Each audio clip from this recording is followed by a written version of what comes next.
Well. Shatterline is finally shutting down, and I figure it's about time I talk about it. If you haven't heard by now, Shatterline is essentially shutting down starting June 26, 2025. Of course, no one could have foreseen this shutdown coming, regardless of the many failures we have seen since full release back in December. But anyways, let's just start with going over the announcement they sent out on May 26th. We can see at the top it says, it's an important update on Shatterline. We have some big news to share. Starting June 26th, 2025, Shatterline will be shifting its focus from multiplayer to a single-player experience.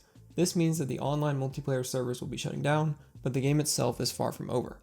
We can tell right away that last part is just cope. The game is clearly close to over, else they would not be shutting down the servers. They probably ran out of money, they want to turn off the servers to cut their losses, and they don't really see a path forward. So they can say all they want about the game being far from over. If it was far from over, they wouldn't be doing this. Then we get to the next part, it says what's changing. Multiplayer shut down, online multiplayer servers will go offline on June 26th, 2025. So if you want to play Shatterline, you have until from now till June 26th, 2025. So I guess enjoy that while you can. Next we have single player focus. We're enhancing the single player mode. In future, we'll be adding new features, missions, and improvements. Once again, I believe this to just be more cope. The Frag Lab team have shown us time and time again that they cannot deliver new features, missions, or improvements in any sort of timely manner. So if you're expecting a whole bunch of new content or a whole bunch of new missions to launch as soon as June 26th arrives, then you will be severely disappointed because that is just not the case.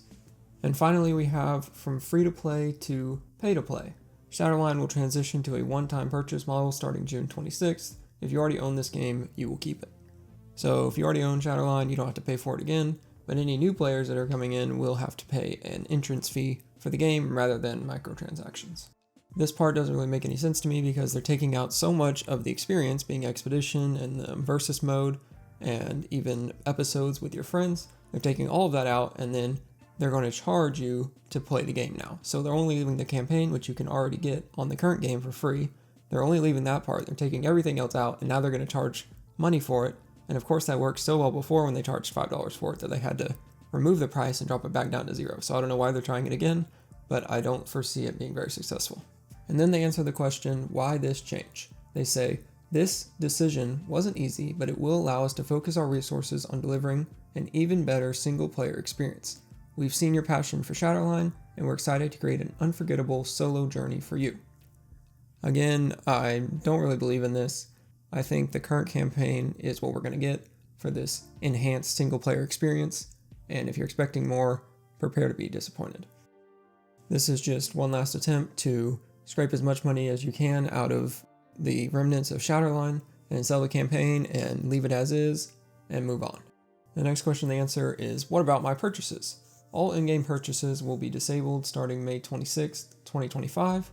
Players who made a purchase in Shatterline in the past 15 days will be eligible for refunds. Again, if you bought something after they already took all your cosmetics away from the transition from Steam to Epic, then you really don't deserve anything. Why would you give them more money? They already took your items once and you bought them again. For anybody that bought cosmetics after the full release, I mean, chances are it wasn't in the last 15 days, but yes, you can get a refund if you so desire. For all the people that bought into the project before the previous 15 days, they're going to take your money, shut down the game, and too bad, so sad. Move on to the next. So at least they are giving it for 15 days, but they really should have refunded more people, in my opinion. And finally, they say a heartfelt thank you. Whether you've been a fierce competitor in multiplayer matches or a lone hero in our world, we are grateful for your support. This is a new chapter for Shatterline, and we're excited to continue the adventure with you. Let's make this transition epic. Thank you for being a part of our community. With gratitude, Shatterline team. Like I said before, this is just a bunch of feel-good statements that Frag Lab likes to toss around. From what we've seen from their actions, they don't really care about the community, but this transition is a way for them to repackage their assets and sell them for a price to make some money. Now, I wouldn't rule out them reselling the cosmetics yet again as part of the single player experience. I'm not saying that they would do that for certain, but I wouldn't rule it out, so just be wary. And once again, those who are questioning this decision or criticizing them for only giving refunds for the past 15 days are being met with a ban message or a silencing from the community mods, and this just shows even more disrespect towards the community, who was so loyal, gave them money, gave them time, gave them so much effort, and they are not even allowed to ask questions with the devs or contest their decision about shutting down the game and not giving them their money back. Alright, so now we can move on to my initial reaction to this announcement. I posted on Twitter, you guys took this game off Steam, re-released it on Epic with 0 actual new content, consistently made the experience worse, combining servers to force 200 ping, adding a $5 price tag, adding bots to PvP, adding spawn protection, etc., and then completely ghosted everyone 1 month in. No surprises here. In the transition from Steam to Epic, they also alienated all traditional Web 2 gamers who are scared of these Web 3 components, and they also didn't have enough Web 3 features to entice the Web 3 side of the community, because they didn't have a player economy, they didn't have NFT cosmetics, they didn't have an in-game currency or token that could be exchanged for real money. So they had a Web 3 stigma, but they didn't have enough Web 3 components to entice the Web 3 crowd to come over. Additionally, Faraway, who is the publisher for Shatterline, made a hard pivot to focus on Rift AI shortly after their launch, so that is a separate project that they're working on, and that left Frag Lab, the developers, to figure stuff out for themselves. And as we've seen over the past 3 years, that never really works out well. So now let's spend a little bit of time talking about what's next for both Shatterline and Frag Lab, as well as Faraway. Well, I'll start with Faraway. Faraway is essentially out of the Shatterline project. As with the single player update, heavy metals, which are the NFT flying drones for Expedition, will likely be removed since they are not able to be used in the campaign, and Expedition is going away.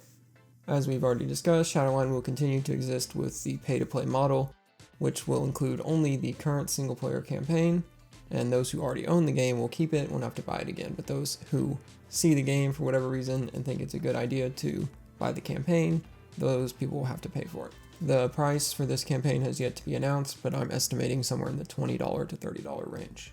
Now, there's also a crucial bit of information that came up on a recent episode of the Simplified podcast, and this comes from Jonah Blake, who is one of the marketing leads for Shatterline. So let's hear what he has to say.